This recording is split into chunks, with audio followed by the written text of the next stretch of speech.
You know what else you could do if you were broke? You could find a business to start that takes very little money to start. Now, I ran a webcam studio, and I'm talking about it more and more these days because of this stupid police case against me and these stupid false accusations. So a webcam studio was an example of a business that at the time when I was young and broke, I didn't need very much money to start. I had the expertise into how all the websites worked. And how to build social media profiles. The girls were obviously pretty. You needed a laptop and a webcam and a keyboard, and that's all you really needed to get started. And you could make thousands of dollars per week that way. And then you could scale your business from there. Now, there are many different businesses that will take your time up, but don't cost money to start.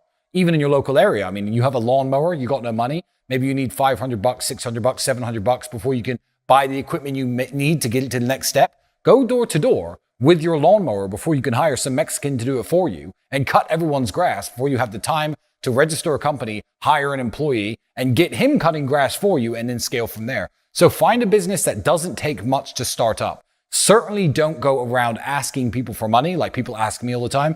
Hey, Tate, I'm broke, but I've got this business idea. I need 50 grand. If you're good at business and you have a good business mind, you will find a business that you can do without begging me for money, because I'm never going to see that 50 grand again. And I've never broken any laws. I don't care at all. In fact, I am so happy that I ran that webcam studio. I almost am tempted, just as a fuck you to Romania, to open a new one. There's 3,000 of them here anyway. I might just open one and hire a bunch of models and say, come and arrest me because it's not a crime. But I think that goes against my newfound morality and my values, so I won't do that. But I could, and the prosecutors from DCOT could literally suck my dick because there's nothing wrong with that business and it's a fully legal tax payable business and there are studios all over this country. So people often ask me if I'm ashamed of running that webcam studio, and I'm like, no, I'm exceptionally proud of myself. I learned so much about, I think, the male condition, how lonely men are, how sad men are. And this is something that me and Andrew talk about a lot, men's mental health. I learned a lot about male-female dynamics. I learned a lot about just general how to manage a business. It was a very interesting business to run. It was an incredibly interesting business to run. And keep in mind, I don't come from a world where I have rich parents or successful parents. I don't have a university education. I didn't go to a good school. I come from probably the worst town in England. It's still the worst town to live in England. And I made a successful business out of running a webcam studio. And now I preach against it. I'm far more qualified to preach against the consumption of adult content and the creation of adult content because I'm a former industry insider. I'm very much like a former drug dealer who knows how bad drugs are because he saw the effects it had on his customers. So I like all the knowledge I gained from running that business. And if I could turn back time and not do it, I wouldn't. I'd turn back time and do everything exactly the same as I did. Shopping in London is all about the sales experience. And the sales experience of the things you buy in London is better than almost anywhere in the world. New York, comparable. Some places in Dubai, comparable. However, even when I was in the Rolls-Royce showroom, signing the papers for the car, looking the car up and down, etc., there was champagne in my hand, all the champagne I could drink. You're sitting there, getting pissed. It's part of the English culture. I think that's why English do it best. It's exactly the same on Savile Row when I go to get my suits made. When I go and I try this jacket on for size, it's a bit too big in the shoulders and they're pinning it down, etc. There's a gin and tonic in one hand, a champagne in the other hand. You're talking, you're making stupid jokes, you're feeling all these expensive materials, you're making stupid decisions, you're drunk as fuck, you have a good night out, you go home and you're hungover the next morning, you look at your tailoring bill and you're like, I've spent 160,000 pounds, haven't I? However, it's totally worth it. The shopping experience for the most expensive things in the world is not just about picking up the item. Procuring the item is secondary. And it should be the same. London's getting dangerous nowadays, but even if you go into a Patek Philippe shop and you've ordered this watch, obviously, you would have had to order it in advance and it's ready and you go in there to pick it up. It's, oh, hello, Mr. Tate, how are you? Please take a seat. Would you like a glass of champagne? Even when Andrew goes into Armani, for example, because he's such a well-known customer, it's, oh, hi guys, how are you? You sit down, here's some booze, not for Andrew because he doesn't drink, and let me bring all the things in your size that I think you'll like. That's a shopping experience like no other. It's very different from, I remember going through the racks at Matalan. If you're English, you'll know the reference, and trying to find a pair of jeans that fit me after all these pairs of jeans and nothing's tailored and nothing fits and it's horrible. And then I find a pair of jeans and it's 4 pounds more than I have in my pocket because I've only got 30 pounds and you can't negotiate. Shopping sucks unless you're a millionaire. The term millionaire was coined at the beginning of the 1900s, and millionaire was impressive back then.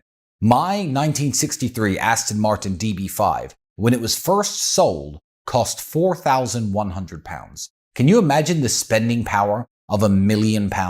£1,000,000 back when the fastest, most exotic car in the world was £4,000. A millionaire meant something. You could buy mansions, multiple mansions, set your family up for life. The term millionaire is still thrown around as some kind of accolade, but the true difference between millionaire in the early 1900s and millionaire now is maybe 90, 100 times. Being a millionaire in 1920, you'd have to be worth 150 now to brag about the same level of wealth and spending power. So people want to brag about having $100,000 salary, this magical 6 figures. Well, 6 figures doesn't actually mean anything anymore, does it? Because the problem with 6 figures is, one, you pay 40% tax because taxes are eating your ass, and you're left with $60,000. $60,000 every single year. That is not much money at all. You're expected to have a house and a family and raise some kids on it. A Big Mac or a Whopper is about $6 in today's economy. $6 in today's economy. That's 10,000 sandwiches per year. That's it. 10,000 sandwiches. 30 sandwiches per day. 30 sandwiches per day is all you can afford, and you make 6 figures. 30 fucking sandwiches? Enough to feed you and your friends? It's embarrassing. Your 6 figures doesn't mean anything. Pitching face-to-face, business meetings. On the phone, you can hear the confidence in somebody. You can hear how they're coming across. It's the way I'm speaking to the camera right now. I'm not speaking to the camera like, when you're pitching people. They can hear it on the phone, but in person, they can feel it. Nice, firm handshake. Sitting like this, trying to explain your ideas. Being animated with your hands when you're pitching your ideas. Being excited in your voice when you're pitching your ideas. If I were to sit here and say like, when you're pitching people in person, what you need to do is be excitable and, make sure that you're coming across right. It's not the same. It's not the same. You have to have the energy. You have to have the fire. You certainly don't have to seem like it's the most important thing in the world, like you care more than anything else in the world, but you need to seem like you care more than them. That's the key. If this business has a problem and I can fix it, I care about this man's business visibly more than he does during that meeting. That's the only thing that's going to get a man excited. There are very few types of sales where a salesman can sit back and be like, well, here's the price. Here's the best I could do. Do you want it or not? And I've been sold those things in some ways. I went into the Rolls-Royce showroom in London, and the guy's name, I believe, was Warren or Stephen. It may have been Stephen, actually, the guy who sold me the Rolls-Royce.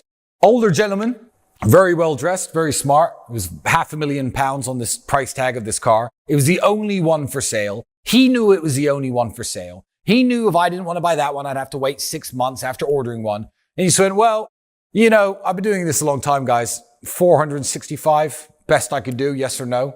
And I was like, cool, yes. Because he's in a very unique position as a salesman. He hasn't come to me and said, hey, Tristan, do you want to get around in luxury? Here's a brand new product called a Rolls-Royce Wraith. That didn't happen. I saw the car. I fell in love with it. I walked into his showroom as hundreds of time wasters do every day. He's busy. He doesn't care. There's one for sale, and he made the close. But that is a very exceptionally difficult type of sales to get into. How many Toyotas has Steven sold in his lifetime? How many Lancias? How many Austins? I'm talking about old car brands that were around in his time. He's a much older man. How many Mini Coopers did this guy sell to get to the elite pinnacle of sales when he is in the London Rolls-Royce showroom selling their premium vehicles? Probably a lifetime of work. So he deserves to be there. But he's done plenty of hard closes on Land Rovers and Jeeps, believe me.